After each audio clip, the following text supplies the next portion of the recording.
How do I share my faith with others? It's funny when you think about like someone you love and you have a deep, intimate friendship with, you would not even think about that question of how do I share my love relationship with my wife, with my friends, or with people I interact with. You would have no problem talking about your spouse, or your girlfriend or whatever, hopefully, with people that you interact with on the street. It's such a strange way of even thinking that we would somehow be ashamed or not upfront about our relationship.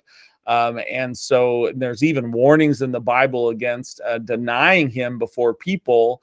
And so I think when we think about sharing our faith with others, I think we have to recognize if we're not willing to talk to people about who Jesus is and his love for us and what he's done for us through the cross, and what our relationship with him is like, then we really have a love problem. We really don't know him, and actually don't have an intimate friendship with him.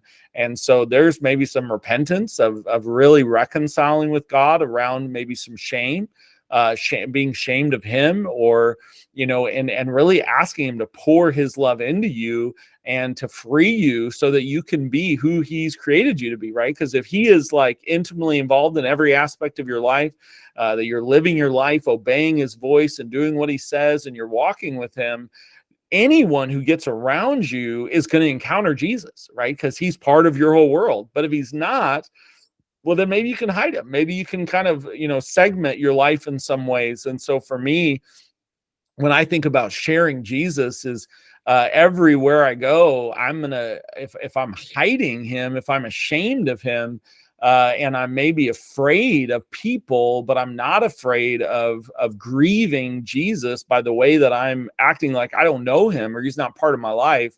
I've got a real problem. And so again, I think if that's when I think about sharing, it's like, just be honest, right? Like just be who you actually are, and be real, and talk about what it's like to follow God.